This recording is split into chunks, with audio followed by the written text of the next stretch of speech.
for coming. I want to thank Attorney General Coleman. Thank you for coming to Woodhill Community Center. It says something about the people who show up to Woodhill. This is not a place that everyone in Lexington frequents, so it means a lot that you came here today. It's an honor to have you, as well as Director Evans, thank you, and Deputy Attorney General Rob Duncan. Thank you, Rob. Appreciate you so much. I want to thank the entire Kentucky Opioid Abatement Advisory Commission. I want to thank and welcome all the fellow recipients and congratulate you. And I just want to acknowledge some honored guests who came today as well. Mayor Gordon is here. Thank you for coming. Senator Bledsoe, Councilmember Hale. It means a lot that you guys are here, so thank you. When I heard that Lexington Leadership Foundation received funding in both prevention and in treatment and recovery, I just sat in gratitude and I gave thanks to Jesus and I listened. And in full transparency, 99% of the time, that's not a very dramatic experience. Not much happens. It's kind of radio silence. I sit for a little while and then I go on with my day. But this time, clear as day, I heard this: prevention dollars are redemption dollars. Recovery dollars are restoration dollars. And my mind went to the heartbreak of burying a 3-year-old little boy connected to a family that we serve who lost his life to an accidental overdose. And my mind went immediately to the countless stories that we hear in fatherhood circles and recovery centers, hearing the pain and the shame in a father's voice as he talks about being estranged from his children because of addiction. But there's a serious word of hope in Joel chapter 2, verse 25. God said, I will restore to you that which the locusts have eaten. Not I can restore, I will restore. What addiction has stolen from children and families, God will restore. At Lexington Leadership Foundation, our vision is to see the city of Lexington become a city for God. That's a place where everyone has the opportunity to flourish. How we do that is we connect leaders, we unify the body of Christ, and we mobilize people, all to solve problems in our city. 2 of the ways we live that out are through youth empowerment, led by Marcus Patrick, and Fatherhood Initiative, led by Jared Sloan. Through youth empowerment, we are honored to steward prevention resources again in this round of funding to help young people grow, succeed, and lead and become the leaders that we believe God created them to be. You're going to hear from Marcus in a moment. So I'm going to zero in on fatherhood for a second. We are honored to steward recovery resources that help fathers rebuild their lives, reconnect with their children, and restore what addiction has tried to destroy. This funding is going to allow us to expand our services to more fathers in more recovery centers and to bring Dr. Raymond Levy's Fathers in Recovery curriculum to life by piloting targeted support for fathers during the vulnerable season of assimilating and reentering back into family life. And I cannot talk about Fatherhood Initiative without acknowledging David Cozart. Where is David? Can you just wave, David? David is the founder of our Fatherhood Initiative and now leads fatherhood efforts statewide through the Commonwealth Center for Fathers and Families. Years ago, David gave me an illustration that I've never forgotten. I want to share it with you. He said, hey, Christian, you see all those light bulbs up there? He said, that one right there starts flickering. That's teen pregnancy. Everybody runs to help.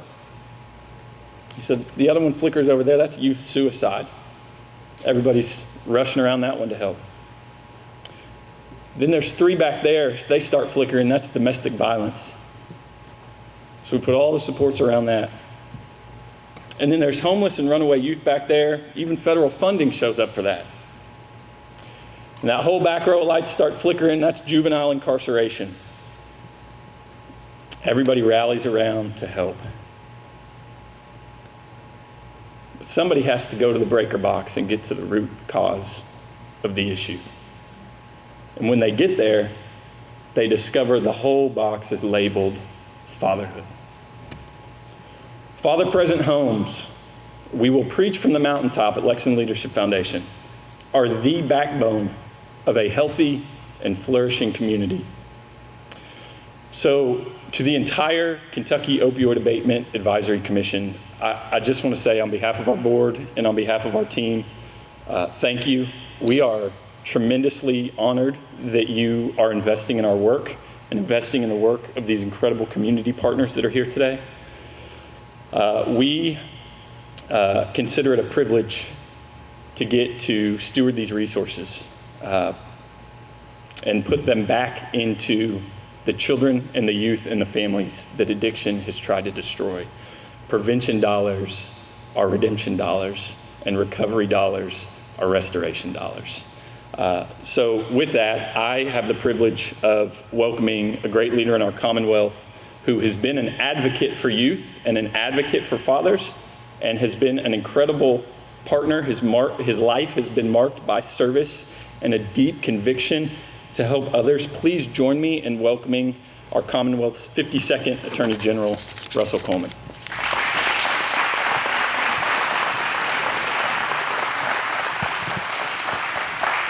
Wow, Christian, it is not often that you come to the podium following hearing a word like that. What a solid foundation on which to build this celebratory morning. And if you look around, the weather is perfect for this announcement. The brightness, the light that'll be derived from what we're going to discuss here this morning is in such direct contrast to the darkness that is what has invaded our communities and our families and our kitchen tables for the last decade to decade and a half. It's, Debbie, as I look out, Commissioner Raines, and see one of our extraordinary commissioners on the Opioid Abatement Advisory Commission, there's an empty chair to her left. An empty chair could symbolize a lot. It symbolizes the loss of her son, symbolizes the loss of a lot of sons and moms and dads. But you see her here with a smile on her face, trying to take that loss, trying to take that harm and bring some light. I struggle with Romans 8:28 myself to bring a word to this. How can all things, which is a broad category, be meant for good? But if you ever heard Debbie, Commissioner Raines, talk to a group of young people to try to save lives using her own pain, it's one of the most extraordinary things I have seen. A bunch of middle school kids, none of whom are looking at this, none of whom are looking down.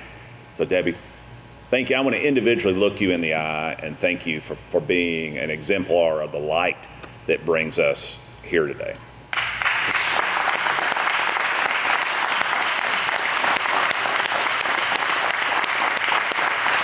So here we are here to celebrate this morning. We are here to celebrate life-saving work being done across the Commonwealth. We're here, Mayor Gordon, in your beautiful city, and some of what we're going to discuss here applies right here in this neighborhood, right here in Fayette County, right here in your district, Councilman Hale, Senator Bledsoe.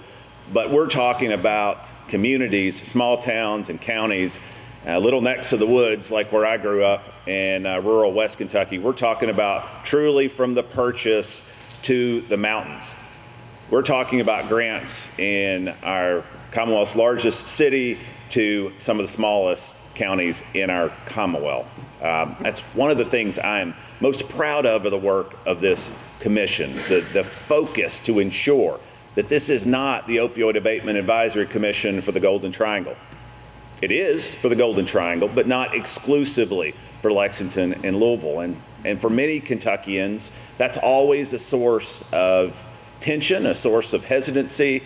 And I am so pleased that this is an effort that focuses on the entirety of our Commonwealth.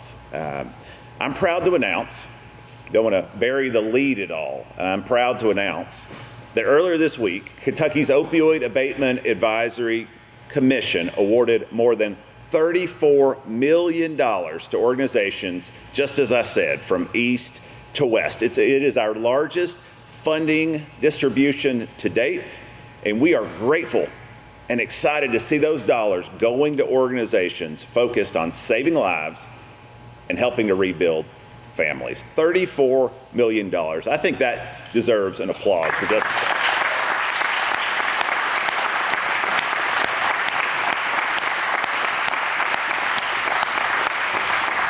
that applause isn't from me. That applause is for the work that brought us here. That applause is for a lot of self-sacrifice. That applause is for the work that's going to be done far from this podium. That's what that applause is for, far from this wonderful community center and in this community center. That's what happens, rebuilding families, saving lives. That's what happens right here in this community center in Woodhill.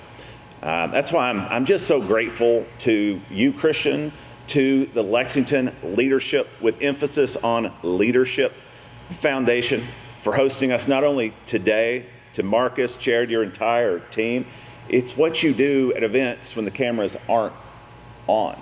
It's what you do in sowing into fathers, knowing that downstream impact of fatherhood, knowing that when there's a deficit, it oftentimes results in contact with the criminal justice system, unfortunately. So I am so proud of the work you do. He is the kind of leader that I look forward to.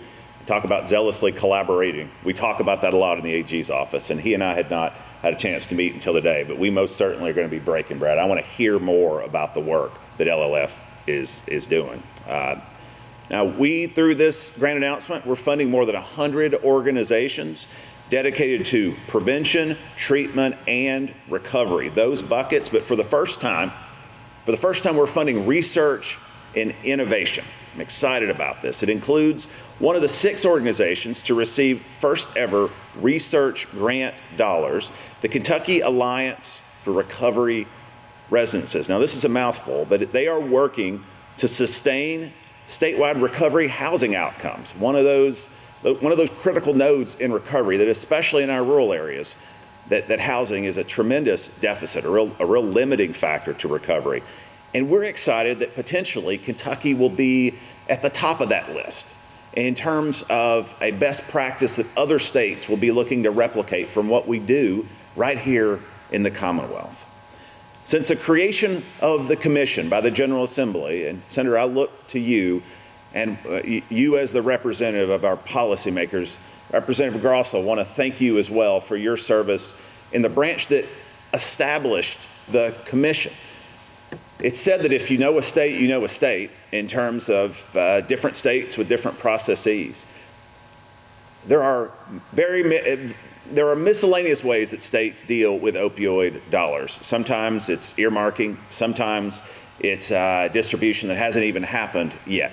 I'm proud that, again, Kentucky's ahead of the game. Other states are looking to Kentucky and our commission, our distribution mechanism. Over $100 million has been awarded to tackle the drug crisis in this Commonwealth. This is money that's being deployed now, understanding the exigency of needing to save lives.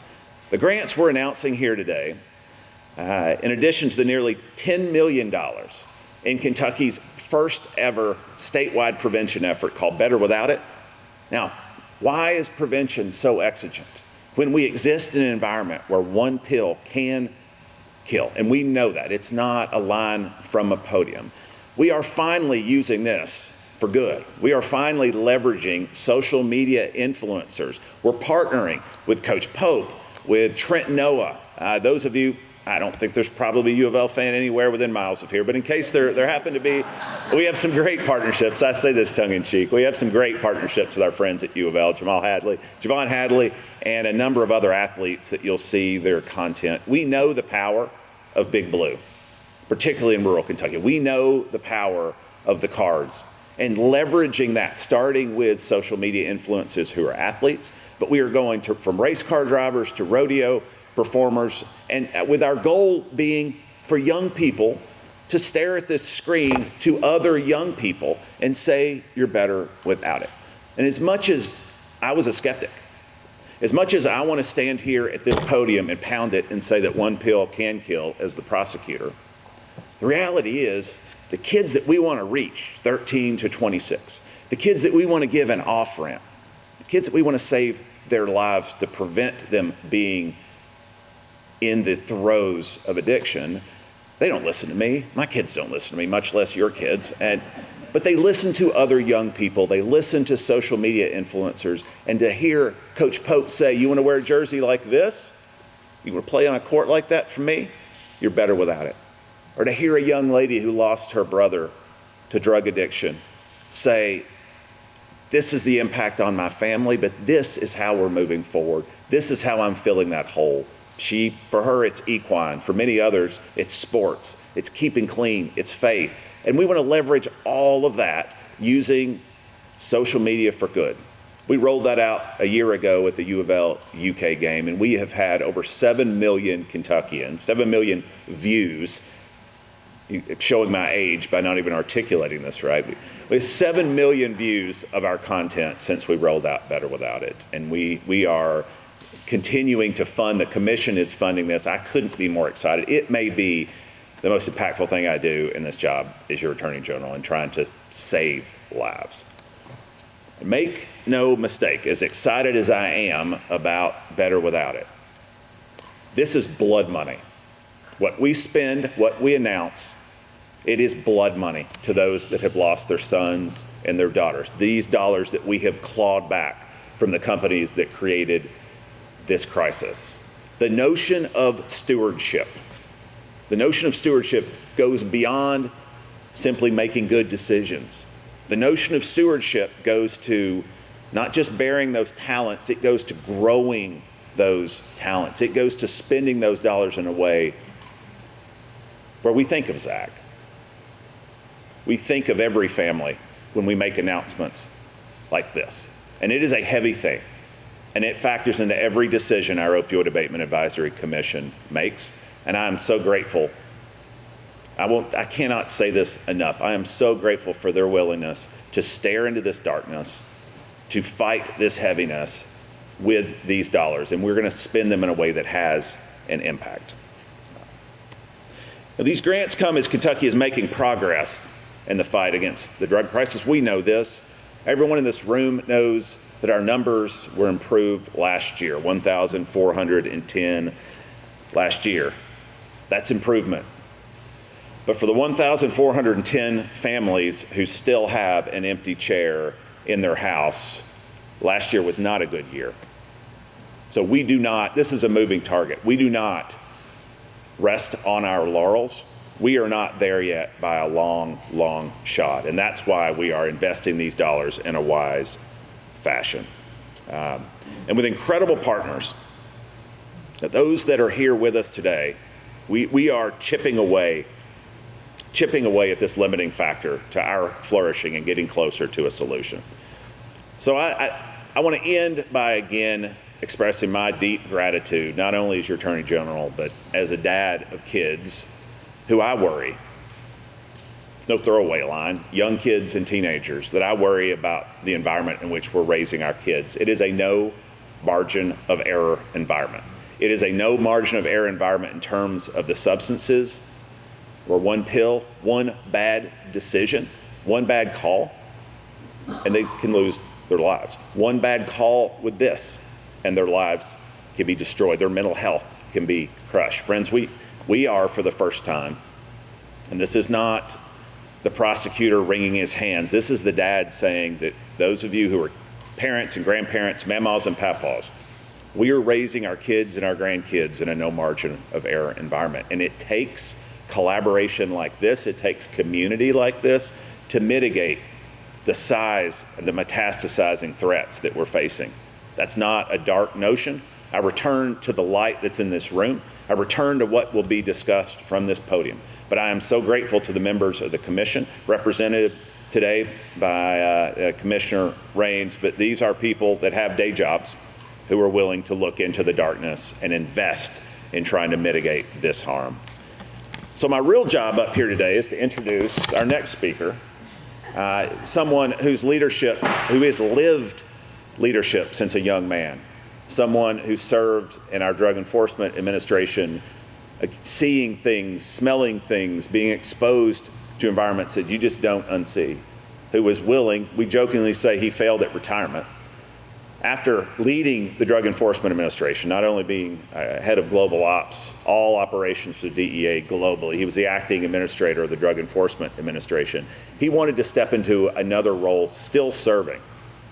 Now, absent here today, before Chris comes up, we did have, and I invited the representative from the Kentucky Narcotics Officers Association, their executive director, my good friend Tommy Loving, who would be here but for the fact that he had a family limiting factor to his schedule. It was important that he was here, and he would be here otherwise, because to successfully mitigate the harm, it must be enforcement along with treatment and prevention.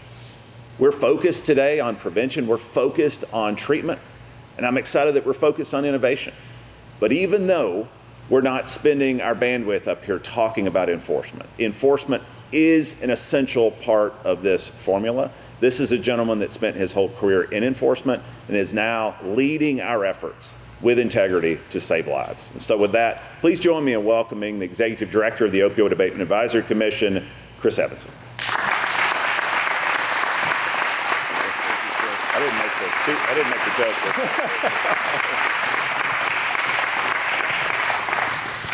Thank you, General Coleman. First of all, good morning to everybody. Thank you. I didn't want to have to prompt that one. We're here today in regards to the grants that the Commission has awarded, and that's what's drawn us here.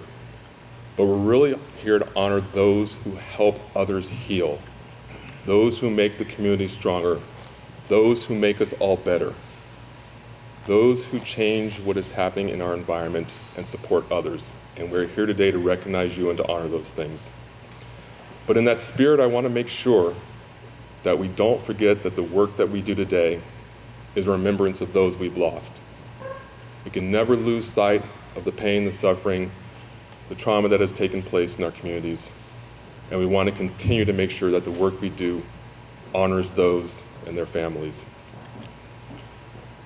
Grace, compassion, supporting others, those are the traits of the individuals who are here today who are recognizing, and we want to make sure that we acknowledge those.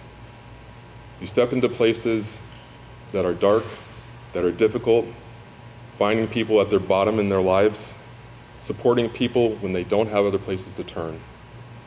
And we want to make sure that people are clear that these traits that you bring to our communities are valued, they're needed, and they're appreciated. The work that we do at the Commission is part of a relentless pursuit to support agencies and people who are helping others. We say with no discrepancy, our mission is to help save lives. And we do that through you. We recognize that each and every dollar that we allocate and each and every thing that we can't get to has consequences. And that's real, and that's important in what happens. Now, one of the things when people talk about the Commission and what that looks like, they have visions of a body in Frankfurt at the Capitol talking about these things in a weighty manner. And the General actually covered some of the things that I was going to hit. But because for me, that's not what the Commission looks like or feels like. The Commission is Debbie Raines, a mom who lost, a mom who reads hundreds of applications a year. In everything we do, she questions and asks, does this make sense? Is this the best way? Are we doing the right things for those who've come before us and those who are following? So when you think of the Commission, the work we do, this is not what you should think of. you should think of Debbie Raines, because that's what we are. And Debbie, thank you very much for all that you do. Our work at the Commission and the work of everyone here today is built on making lives better, built on helping those who need help, lending a hand to those who need help up in their times of difficulties. And so on behalf of the Commission and on behalf of myself, I want to thank you for the privilege to support you and to work with you and to be able to move forward in this journey along with you. God bless you, and thank you very much.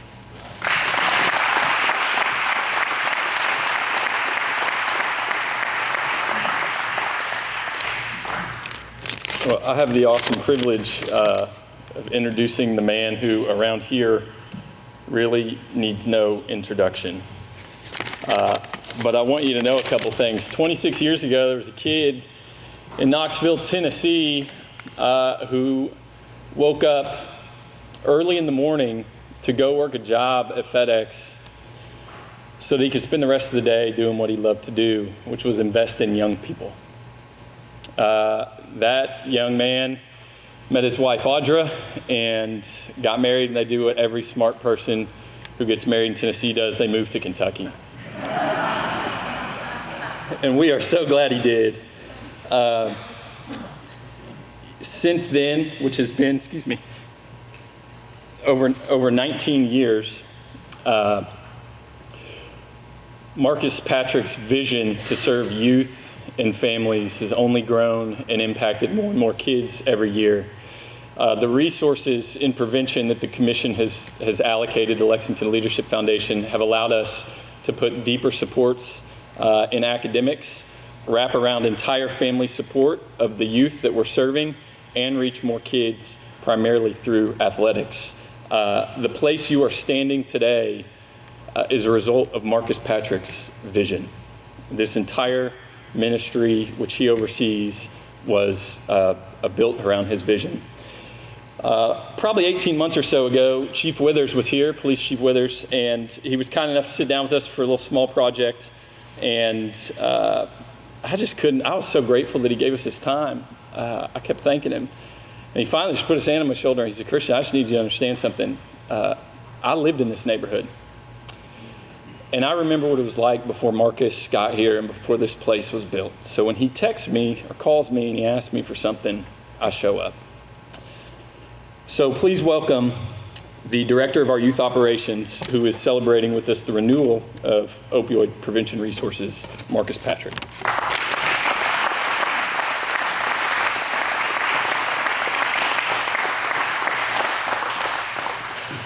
Good morning, everyone.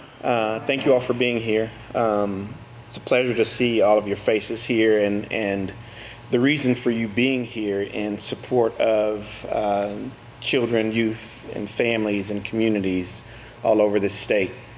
I've had the privilege, as Christian mentioned, of living in Lexington for almost 20 years now.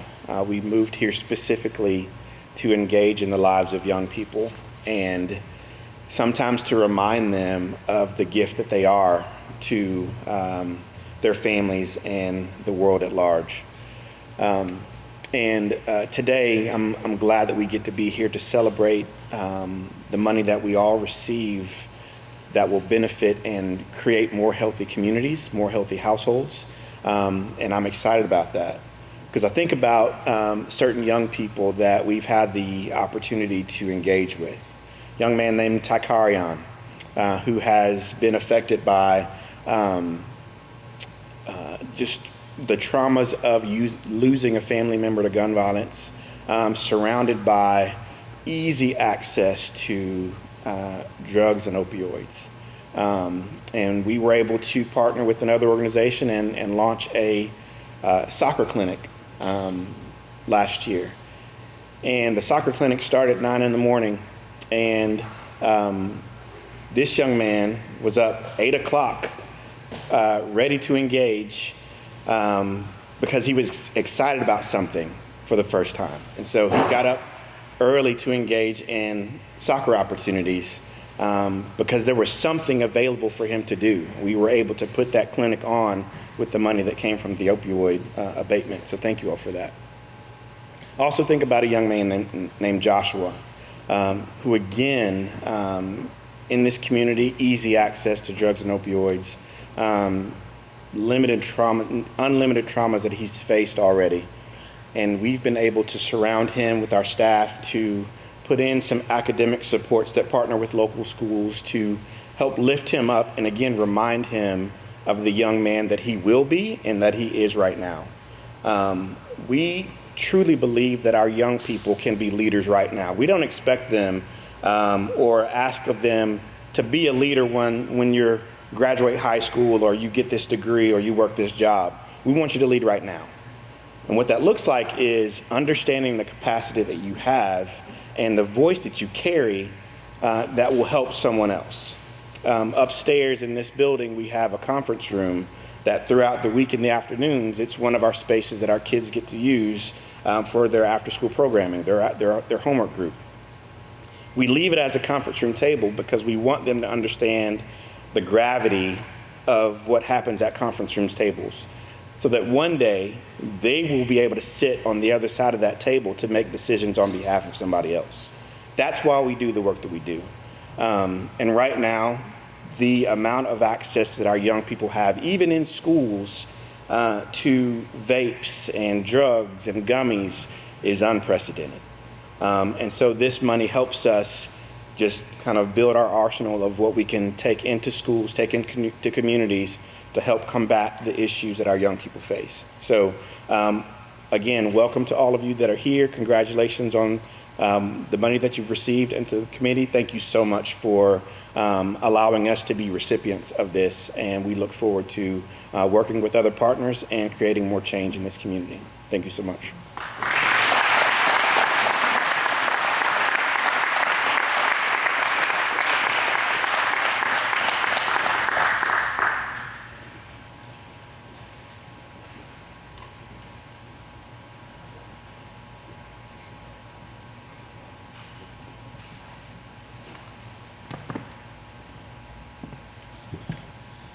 So you learn very early on, or you should, in jobs like the one I'm privileged to have, that most often the people who did so much of the real work to bring you to the podium are typically around the edges of the room. They're typically in the back of the room, or they're behind the cameras. And you've heard from our director, Chris Evans. I want to point out our deputy director, Jesse Halliday, who does an extraordinary job with the fire in her belly, leading our team that is standing behind our friends in the media. I want them to know how grateful I am for their phenomenal work. And I will tell you, as we know, showing up matters.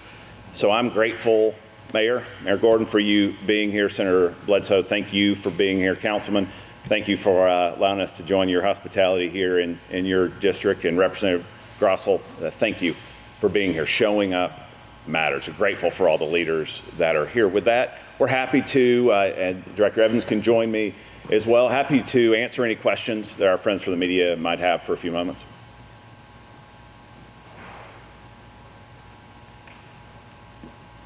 If there's no immediate questions, we want to thank you for joining us today. For our partners, congratulations. We're excited to see your work continue. If you'll line up over here, we're going to get a chance to get some pictures. We'll send them to your agencies, and we'll hope to have everyone out of here in a few minutes. So when you get started, just